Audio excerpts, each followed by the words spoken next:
Hey guys, welcome back. It's Arjun Mittal here, founder and CEO tax advisory. आज अपन इस video में सीखने वाले हैं ITR 2 filing step by step guide.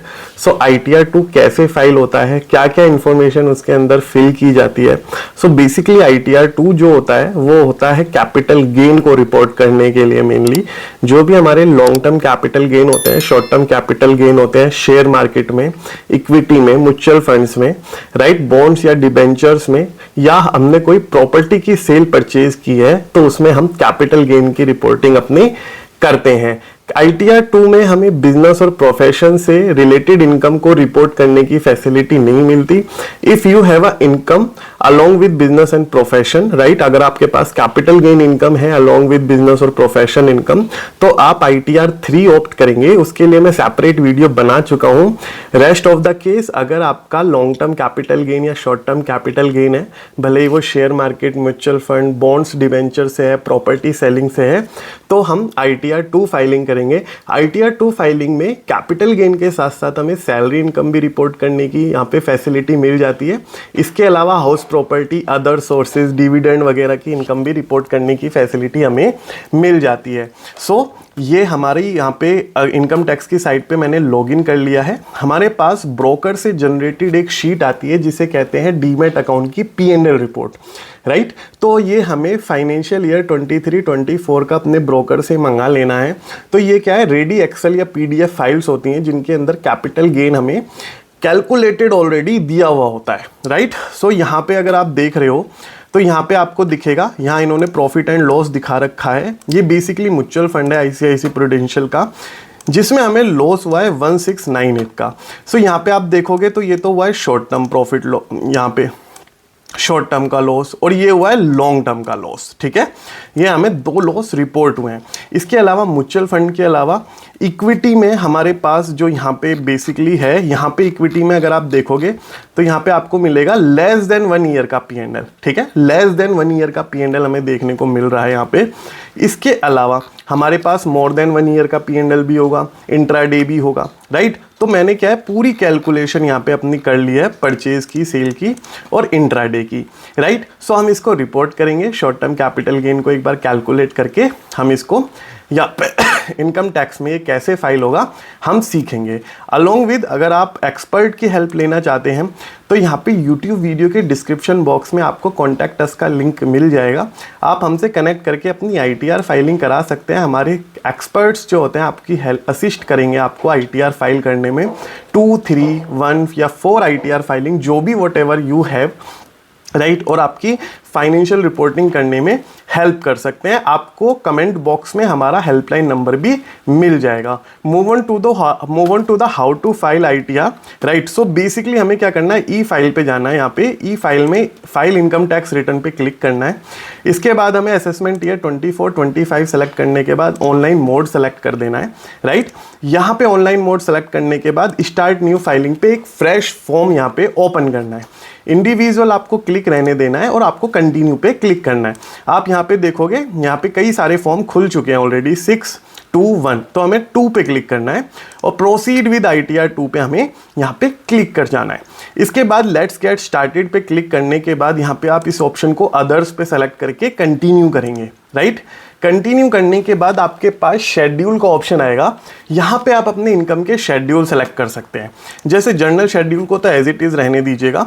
उसके बाद अगर आपकी सैलरी इनकम है तो यहाँ पे शेड्यूल सैलरी हो जाता है। हाउस प्रॉपर्टी से है तो इसे क्लिक कर लीजिए। कैपिटल गेन से इनकम है, इसे क्लिक कर लीजिए। लॉन्ग टर्म कैपिटल गेन है, इसे क्लिक कर लीजिए, ठीक है। इसके अलावा VDA जो हमारी क्रिप्टो की इनकम होती है वो भी मैं आपको रिपोर्ट करने सिखा रहा हूँ, ठीक है। क्रिप्टो की इनकम भी आप रिपोर्ट कर सकते हो। आप इसे सेलेक्ट करके कंटिन्यू कीजिए। कंटिन्यू करने के बाद ये सारे शेड्यूल हमारे ITR के फॉर्म में ऑटोमेटिकली अनेबल हो चुके हैं। अगर अब आप देखोगे तो यहाँ पे हमारे पास कई सारे शेड्यूल खुल के आ चुके हैं। अब हम इसको फाइल करेंगे 1 बाय 1। हम सीखेंगे step by step ITR file अब हम कैसे कर सकते हैं, अपने फॉर्म को फिलअप हम कैसे कर सकते हैं। सो जब हमारे पास शेड्यूल खुल के आ जाता है तो यहाँ पे हमारा जर्नल इन्फॉर्मेशन का शेड्यूल है एक, जर्नल इन्फॉर्मेशन के शेड्यूल में बेसिकली कुछ इन्फॉर्मेशन हमारी प्री पॉपअप होती है। यहाँ पे फाइलिंग स्टेटस में कुछ हमें रिपोर्टिंग करनी होती है, तो इसमें रेजिडेंशियल स्टेटस डालना है। अगर आप रेजिडेंट है तो रेजिडेंट डालिए, अगर आप नॉन रेजिडेंट है 182 डेज से ज़्यादा किसी और कंट्री में रुके थे तो आपका स्टेटस नॉन रेजिडेंट हो जाता है। यहाँ पे इसको नो कीजिएगा, एफपीआई को भी नो कीजिएगा, ये आपके मतलब का नहीं है। अगर आपके अंदर किसी कंपनी के अंदर आपकी डायरेक्टरशिप है, आप किसी कंपनी में डायरेक्टर हैं, तो आप यहाँ पे यस करके उसकी रिपोर्टिंग कीजिए। Name of company, pan of company, डिन नंबर, टाइप ऑफ कंपनी, वरना इसको नो रहने दीजिएगा। Details of unlisted equity shares में आप नो रह के इसको सेव कर दीजिए, ठीक है। इसके बाद बैंक डिटेल्स में अगर आपने बैंक ऐड किया हुआ है तो वेल एंड गुड, नहीं किया हुआ तो ऐड अनदर करके यहाँ से आप अपना बैंक ऐड कर सकते हैं। यहाँ पे आपको बैंक अकाउंट नंबर डालना है, उसके बाद account type, saving, current, primary, IFSC करके रिफंड के लिए नॉमिनेट करके आप उसे वैलिडेट कर सकते हैं। आप मोर देन वन अकाउंट भी इसके अंदर लिंक कर सकते हैं, ठीक है, कोई दिक्कत नहीं है। आप इसमें पर्सनल इन्फॉर्मेशन को अगर आप कंफर्म करोगे तो यहाँ पे आपको कंफर्म का ऑप्शन लिखा हुआ आ जाएगा। अब हम शेड्यूल सैलरी डाल देते हैं। तो बेसिकली शेड्यूल सैलरी में हमारे पास कुछ इन्फॉर्मेशन ऑटो पॉपअप होती है जब हमारा टीडीएस कटा हुआ होता है। आप यहाँ से ई फाइल, यहाँ पे व्यू फॉर्म 26A से अपना टीडीएस यहाँ पे ट्रेस कर सकते हो कि किस कंपनी ने आपका कितना टीडीएस डिडक्ट किया हुआ है। उसके अकॉर्डिंग आप अपनी सैलरी इनकम रिपोर्ट कर सकते हो। मीनवाइल यहाँ पे काफ़ी सारी कंपनियाँ फॉर्म 16 प्रोवाइड कराती हैं। तो ITR 1 में आपको सैलरी की रिपोर्टिंग मैं सिखा चुका हूँ, यहाँ पे भी मैं ITR 2 में सिखा देता हूँ। ऐड डिटेल ऑफ ब्रेकअप में जाओगे, यहाँ पे आपको एड्रेस डालना है, स्टेट सेलेक्ट करनी है, यहाँ पे पिन कोड, यहाँ पे nature of the employer, central government, state, PSU। यहाँ पे अगर आप प्राइवेट सेक्टर में काम करते हो तो अदर सेलेक्ट करके इसे कंटिन्यू कीजिएगा। नेचर ऑफ द सैलरी, देखो अगर आपको सैलरी में बेसिक, DA, यहाँ पे HRA सब मिलता है, आप यहाँ पे सब का सब यहाँ पे डाल सकते हो। सारे ऑप्शन यहाँ पे गिवन है। यहाँ पे सपोज करो हमारी बेसिक सैलरी 12 लाख रुपए है, तो हम यहाँ पे 12 लाख रुपए रिपोर्ट कर सकते हैं। इसके अलावा अगर आपको किसी तरीके के अलाउंसेज हैं, ठीक है, तो आप यहाँ पे इसके अंदर मेंशन कीजिए। परक्यूजिट्स अगर आपको मिले हैं वो फॉर्म 16 में मेंशन है, तो वो भी आप यहाँ पे डालिए। इसके बाद इसको सेव कीजिए।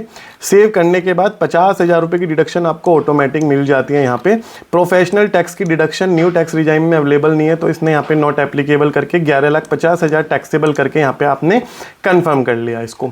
इसके कंफर्म करने के बाद आपको आना है शेड्यूल हाउस प्रॉपर्टी पे। देखो अगर आपने कोई हाउस प्रॉपर्टी ले रखी है, उसे लेट आउट कर रखी है, तो आप उसके अंदर रेंट रिसीविंग का एड्रेस वगैरह, टाउन वगैरह डाल के यहाँ पे अपनी लेट आउट में आपकी लेट आउट का यहाँ पे TNN का पैन वगैरह डाल के आप अपनी रेंट रिसीविंग की इनकम भी शो कर सकते हो, ठीक है। यहाँ पे रेंट रिसीविंग की इनकम भी आप अपनी शो कर सकते हो शेड्यूल हाउस प्रॉपर्टी में। अब हमारा मेन चैप्टर आता है शेड्यूल कैपिटल गेन। तो शेड्यूल कैपिटल गेन में मैं आपको बता रहा हूँ, ठीक है। यहाँ पे अगर आपने लैंड और बिल्डिंग सेल करी है तो यहाँ पे क्लिक करो। अगर आपने शेयर मार्केट से इनकम यहाँ पे हुई है तो शॉर्ट टर्म कैपिटल गेन आता है 111A में, 111A में, और लॉन्ग टर्म कैपिटल गेन आता है 112A, 112A। कोई बॉन्ड या डिबेंचर है वो इसमें आता है। अगर आपके ऐसे म्यूचुअल फंड है जो डेप्ट ओरिएंटेड है, वो आता है यहाँ पे, from sale of asset other than all of the above listed item. तो हम बेसिकली अपने मतलब के यहाँ पे टिक करेंगे, आप फालतू के टिक मत कीजिएगा, आपको कंफ्यूजन हो जाएगा नहीं तो। यहाँ पे शॉर्ट टर्म और लॉन्ग टर्म हमने यहाँ पे क्लिक करा, इसके बाद इसको कंटिन्यू करा। कंटिन्यू करने के बाद अब देखो मैं आपको शीट की तरफ ले जाता हूँ। यहाँ पे जो मेरी ये शीट है, तो यहाँ पे मेरे less than 1 year, more than 1 year, इस तरीके से मैंने अपनी कैलकुलेशन कर ली, ठीक है। तो मेरी टोटल परचेज कितनी थी, देखो इस पार्टिकुलर पॉइंट पे मुझे प्रॉफिट हुआ, लेकिन म्यूचुअल फंड में मुझे लॉस हुआ, तो मैंने दोनों को एडजस्ट किया और मेरा ये नेट प्रॉफिट आया, तो मैं इसको रिपोर्ट करूंगा। यहाँ पे लॉन्ग टर्म में इतना प्रॉफिट हुआ, इतना लॉस हुआ, तो मेरा नेट प्रॉफिट ये आया, और नेट प्रॉफिट की टोटल सेल परचेज फिगर मेरी ये रही। ये कैलकुलेशन आपको अपने CA से करानी होगी या खुद से करनी होगी। मोर देन 1 डीमैट अकाउंट है तो एज ए होल आपको लेना पड़ेगा चीज़ों को। अगर आप हमसे हेल्प लेना चाहते हैं तो अगेन कॉन्टैक्ट अस का लिंक डिस्क्रिप्शन बॉक्स में, आप हमसे रीच आउट कर सकते हैं, ठीक है। इक्विटी यूनिट यहाँ पे ये शॉर्ट टर्म कैपिटल गेन की बात कर रहा है 111A। सो बेसिकली हम यहाँ पे जाएंगे, ऐड डिटेल पे क्लिक करेंगे, 111A पे क्लिक करेंगे। ये कह रहा है फुल वैल्यू ऑफ कंसिडरेशन, यानी सेल वैल्यू टोटल क्या थी आपकी। तो यहाँ पे मेरी शॉर्ट टर्म कैपिटल गेन में जो सेल्स वैल्यू है वो है 4466,288, 4466,288। अब ये कह रहा है cost of acquisition without indexation. Indexation का बेनिफिट हमें मिलता नहीं है short term term capital gain में। तो हम यहाँ पे टोटल परचेज वैल्यू डाल देंगे 3899,862, 3899,862, ठीक है। इसके अलावा ब्रोकर आपसे कुछ कमीशन चार्ज करता है, ब्रोकरेज चार्ज करता है, सेबी की चार्जेस होते हैं, ठीक है। तो आप यहाँ पे मेरे केस में 2830 रुपये के लगभग था, तो मैं यहाँ पे रिपोर्ट कर देता हूँ और मेरा प्रॉफिट और ज़्यादा माइनस होके मैं यहाँ पे ऐड कर देता हूँ। तो ये था मेरा शेड्यूल कैपिटल गेन में शॉर्ट टर्म कैपिटल गेन की रिपोर्टिंग। अभी मैं आगे आपको सिखा देता हूँ लॉन्ग टर्म कैपिटल गेन की रिपोर्टिंग कैसे करनी है। सो मेरे केस में लॉन्ग टर्म कैपिटल गेन ये रहा। अब मेरी टोटल परचेज मुझे डालनी है लॉन्ग टर्म कैपिटल गेन में। सो यहाँ पे 112 जो बात करता है सेक्शन, वो बात करता है लॉन्ग टर्म कैपिटल गेन की। सो बेसिकली यहाँ पे आपको व्यू शेड्यूल पे क्लिक करके आपको ऐड डिटेल्स वाले सेक्शन पे क्लिक कर देना है। यहाँ पे आपको ये पूछेगा आपकी यूनिट कब एक्वायर हुई थी, तो आफ्टर 31 जनवरी 2018 ही कीजिएगा, क्योंकि उससे पहले रूल्स कुछ और थे। यहाँ पे ये बोल रहा है सीधा सीधा कॉस्ट ऑफ एक्विजिशन, आपने परचेज कितने में किया। तो यहाँ पे हमने परचेज करा 38,259। अब ये पूछ रहा है आपने सेल कितने में किया। Full value of consideration means sale आपका कितने का हुआ। तो यहाँ पे है 43,551। आपका एक्सपेंडिचर कितना आया, लेट सपोज मेरा इस केस में 530 रुपये का एक्सपेंस आया, तो इसने ये मेरा प्रॉफिट कैलकुलेट कर लिया। एक चीज मैं आपको बता दूं, long term capital gain up to 1 lakh rupees in a financial year exempt होता है। तो मेरी ये फिगर एग्जाम्शन अपने आप क्लेम कर लेगी। 4762 का मेरा यहाँ पे प्रॉफिट आ गया, ठीक है। यहाँ पे मैं इसे कंफर्म करूंगा। यहाँ पे एक चीज और देखने की बात है, मैं आपको बता देता हूँ। जैसे हमने शेड्यूल यहाँ पे कैपिटल गेन करा और यहाँ पे वीडीए मैं आपको बता देता हूँ। तो जो क्रिप्टो में डील करते हैं, जिनको क्रिप्टो के अनुसार कैपिटल गेन होता है, तो बेसिकली क्या होता है, क्रिप्टो में हमने इन्वेस्ट करा है, ठीक है। नॉट ए क्रिप्टो को हमने रिसीव करा है एज ए बिजनेस इनकम, वो बात नहीं कर रहा हूँ। हमने क्रिप्टो को खरीदा बेचा है, ठीक है। तो हम उसे वीडीए मतलब होता है वर्चुअल डिजिटल एसेट्स, ये गवर्नमेंट ने टर्म दी है। तो आप यहाँ पे डेट ऑफ एक्विजिशन डालिए, आपकी क्रिप्टो की जो भी डेट ऑफ एक्विजिशन है। लेट सपोज हमने अप्रैल में खरीदे थे, अप्रैल 23 में खरीदे थे, ठीक है। उसके बाद हमने कब बेचे उसे, सपोज करो आपने इसे 20 मार्च को बेचे। आपकी कॉस्ट ऑफ एक्विजिशन क्या थी, मैंने 1 लाख रुपए इथीरियम में डाले थे या बिटकॉइन में डाले थे या किसी और कॉइन में डाले थे। उसके अलावा मैंने उसको 1.30 में बेच दिया और 30,000 का मेरा यहाँ पे प्रॉफिट हो गया। तो मैं यहाँ पे रिपोर्ट कर दूंगा उसको, ठीक है, और इसको कंफर्म कर दूंगा, तो मेरा वीडीए भी रिपोर्ट हो जाता है, ठीक है। इसके बाद हमारे पास आता है schedule income from other sources. देखो एआईएस अगर आप यहाँ पे ट्रैक करोगे ना, अपना ये वाला एआईएस ट्रैक करोगे, तो अदर सोर्सेज में आपको सेविंग अकाउंट से रिसीव हुआ इंटरेस्ट मिलेगा, डिविडेंड इनकम मिल जाएगी। बाकी आप अपने फाइनेंशियल्स चेक कीजिए और अपनी इंटरेस्ट और डिविडेंड इनकम को जरूर रिपोर्ट कीजिए शेड्यूल फ्रॉम अदर सोर्स वाले सेक्शन में। लाइक यहाँ पे आप यहाँ पे अपनी शेड्यूल फ्रॉम अदर सोर्सेज में काफ़ी सारे ऑप्शन आ जाते हैं हमारे पास। मैं आपको दिखा देता हूँ एक बार। यहाँ पे हमें बेसिकली यहाँ पे हॉर्स रेस, आपकी हॉर्स रेस से कोई इनकम है, विनिंग है, लॉटरी है, पजल है, यहाँ पे अदर सोर्स में बहुत सारी चीज़ें आ जाती हैं, ठीक है। इसके अलावा देखो यहाँ पे अगर मैं आपको दिखाऊं, income from activity of owning and maintaining race horse, यहाँ पे आपको दिखाई दे जाता है। Income from accrual receipt of income from other sources, देखो winning, lottery, crossword, puzzles, gambling, betting. कई स्टेट में बैटिंग जो है लीगल है, तो वहाँ हम रिपोर्ट कर सकते हैं। डिविडेंड इनकम आप क्वार्टरली वाइज, ये जो सेक्शन बने हुए हैं ना, ये क्वार्टर वाइज बने हुए हैं, ठीक है। आप क्वार्टरली वाइज अपनी इनकम यहाँ पे रिपोर्ट कर सकते हैं। डिविडेंड इनकम आपकी कोई है, कोई 10% पे है, कोई डिफरेंट रेट पे है, ठीक है। इसके अलावा ड्रीम 11 पे लोग खेलते हैं, ड्रीम 11 से रिलेटेड अगर कोई इनकम है वो आप यहाँ पे रिपोर्ट कर सकते हो। Dividend income, other sources, winning, lottery, puzzles, dream 11, ये डालने के बाद अब हमारी मेन चीज आती है कैरी फॉरवर्ड ऑफ लॉसेस। तो इसके बारे में मैं आपको बता दूं, अगर देखो अगर आपको प्रीवियस ईयर में लॉसेस हुए हैं और वो आपने कैरी फॉरवर्ड किए हुए हैं, ठीक है, तो वो यहाँ पे ब्रॉट फॉरवर्ड अपने आप हो जाते हैं और करंट ईयर प्रॉफिट से अपने आप एडजस्ट हमें करना पड़ता है उनको, ठीक है। अब जैसे हमारे करंट ईयर के लॉसेस हैं, हमारे केस में क्या होगा, हमारे केस में करंट ईयर का जो लॉस होगा वो करंट ईयर के प्रॉफिट से ही एडजस्ट हो जाएगा, राइट। और मैं आपको एक चीज़ और बता दूं, अगर आप एफ&ओ में डील करते हैं तो एफ&ओ का प्रॉफिट या लॉस कैपिटल गेन से नहीं एडजस्ट होता, नहीं सेट ऑफ होता, ठीक है।